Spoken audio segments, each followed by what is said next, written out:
Meus amados irmãos, hoje nós gostaríamos de dar prosseguimento à meditação que ontem nós iniciamos, falando sobre o tempo da Quaresma, o tempo que atualmente nós estamos vivenciando.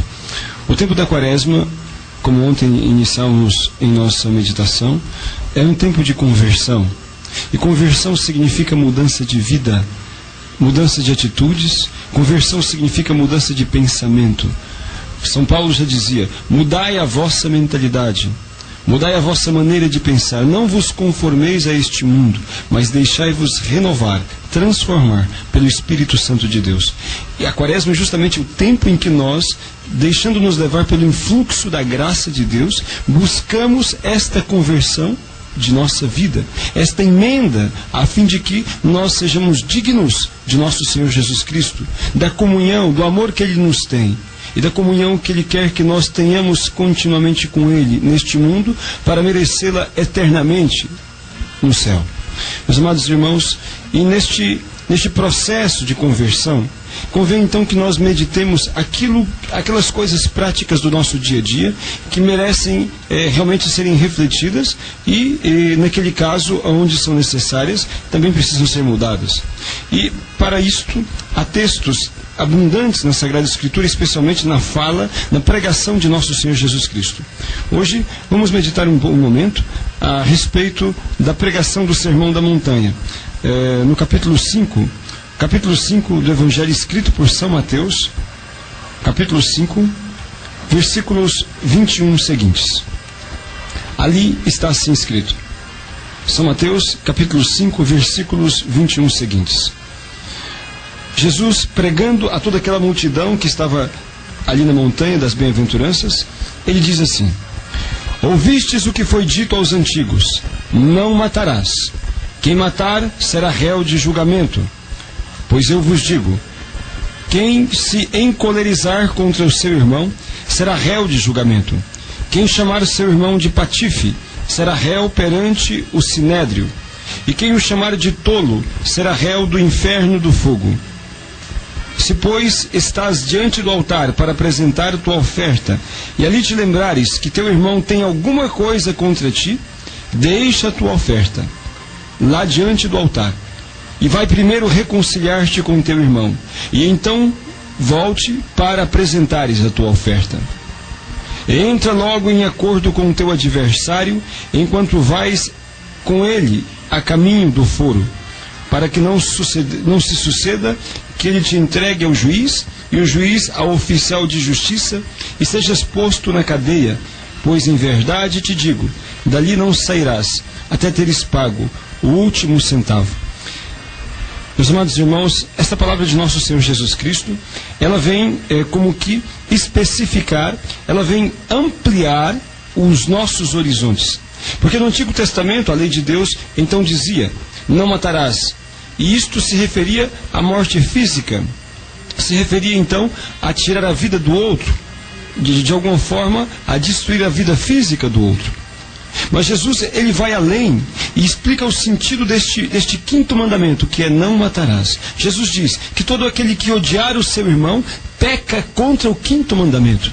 Aquele que odeia o próximo, ele também é homicida, porque na verdade aquele que odeia o próximo matou o seu irmão em seu coração, o excluiu e deseja a ele aquilo que há de pior.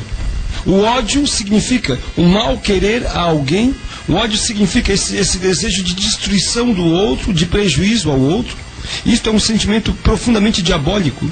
E Jesus diz que aqueles que odeiam o seu próximo, estes tornam-se transgressores da lei de Deus naquilo que se refere ao quinto mandamento. Portanto, odiar é matar também. É pecado contra o quinto mandamento, que diz: não matarás. Aqueles, portanto, que odeiam o seu próximo, desejando a eles o mal, desta forma estão pecando contra o mandamento do Senhor, que diz: não matarás. E Jesus diz que se nós que tantas vezes rezamos a Deus, nós que tantas vezes proclamamos a nossa fé em Deus, que dizemos, eu tenho fé, eu acredito em Deus, Deus gosta de mim, eu amo a Jesus, Deus está sempre comigo. As pessoas, enfim, em maneira geral, que se proclamam ou religiosas, ou ao menos com alguma religiosidade, mesmo quando não vão à igreja. As pessoas que assim são, as pessoas que assim mesmo se definem, devem estar muito atentas a isso que Jesus fala. Se o teu irmão tem alguma coisa contra ti, primeiro reconcilia-te com ele, porque Deus não recebe a oferenda daqueles que têm o seu coração fechado aos seus irmãos. Deus não recebe a oração do injusto. Deus não recebe a oferenda do injusto. Deus não recebe o louvor daqueles que não amam o seu próximo. Portanto, é condição necessária para que as nossas orações sejam escutadas e acolhidas por Deus, que nós estejamos ao menos nos esforçando de fazer aquilo que Deus nos manda. O amor ao próximo, ele deve ser de Jesus incondicional. Se teu irmão tem alguma coisa contra ti, primeiro reconcilia-te. E este reconcilia-te significa, não tenha o seu coração fechado a ele. Uma pessoa que, por exemplo, não conversa com o vizinho, não conversa com um irmão, não conversa com fulano ou ciclano, como uma pessoa assim pode se dizer cristão? Se todos os dias, na oração cotidiana do Pai Nosso, nós dizemos, Senhor, perdoai as nossas ofensas, assim como nós perdoamos a quem nos ofendeu. Como alguém que se diz cristão pode rezar o Pai Nosso e fechar e se negar a cumprimentar, e se negar a saudar um irmão, uma irmã, uma pessoa, porque não tem simpatia, ou mesmo porque aquela pessoa lhe tenha prejudicado e lhe feito mal. O Senhor nos diz, não pagar o mal com o mal. Ele diz que nós devemos pagar o mal com o bem. Mesmo que alguém tenha nos prejudicado, ou tenha nos caluniado, ou de alguma forma tenha nos atingido, Deus não nos permite, a nossa lei cristã, nós somos cristãos, nós somos católicos, a nossa lei não permite que nós tenhamos o coração fechado ao outro. Sim, nós não devemos aceitar as atitudes erradas que o outro, a outra tenha, não devemos aceitar o erro, a mentira, mas amar as pessoas, e isto é parte integrante do itinerário de seguimento de Jesus Cristo. Portanto, aqueles que desejam ser autenticamente cristãos, aqueles que proclamam a sua fé em Jesus Cristo, devem também proclamar o seu amor ao próximo, e não devem ter o coração fechado a ninguém. Nós podemos e devemos ter ódio do pecado, mas não do pecador, não da pessoa que erra, porque nós também somos cobertos por uma multidão de erros e de fraquezas. Portanto, não cabe a nós condenar ou fechar o coração a ninguém, porque se Deus, que é perfeito, infinitamente perfeito, perdoa-nos a nós, também nós que somos tão imperfeitos, nós que somos imperfeitos, com muito mais razão, devemos perdoar o outro que falhou contra nós, que pecou contra nós. E segue aqui o Sermão da Montanha dizendo assim: ouvistes o que foi dito, não cometerás adultério. Eu vos digo, porém, todo aquele que lançar um olhar de cobiça para uma mulher, já cometeu adultério em seu coração. Meus amados irmãos, essa palavra é realmente bastante radical.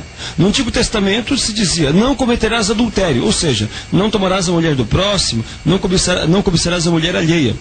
Mas Jesus, ele faz-nos ver que a malícia não é simplesmente o ato imoral, não é simplesmente o ato do adultério. Jesus diz que aquele que lança um olhar cobiçoso para uma mulher, desejando-a no seu coração, alimentando fantasias e maus pensamentos, torna-se um adúltero, e adultério é um pecado mortal, adultério é um pecado grave. Por isso, nós devemos estar muito atentos, porque em outro lugar, nosso Senhor Jesus Cristo vai nos dizer que os adultérios brotam do coração, a malícia brota do coração. Portanto, aquele que em seu coração consente o mal, em seu coração deseja o mal, torna-se culpado diante do Senhor, porque o seu coração, a sua alma, aderiu àquilo que é desagradável a Deus. O seu coração, a sua alma, abraçou aquilo que é abominável ao Senhor. Por isto, de fato, o conceito de adultério é ampliado imensamente por esta definição dada por nosso Senhor Jesus Cristo. Adultério, portanto, não é apenas contato físico com uma pessoa.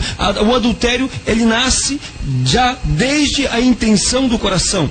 Aquele que lança um olhar a uma mulher desejando-a, alimentando ali imoralidades, alimentando falsos desejos, maus desejos em seu coração, torna-se diante do Senhor um adúltero, mesmo que ele concretamente, fisicamente não faça nada, mesmo que ninguém veja ali o que está fazendo. Mas Deus que olha o oculto, Deus que sabe as intenções do coração, Ele nos julgará por aquele pensamento malicioso, maldoso, que nós possamos ter alimentado relativamente a alguma pessoa que porventura temos visto ou temos cobiçado. É preciso ter muita cautela, portanto. É preciso haver uma verdadeira determinação de rejeitar em nosso coração aquilo que ofende a Deus nosso Senhor.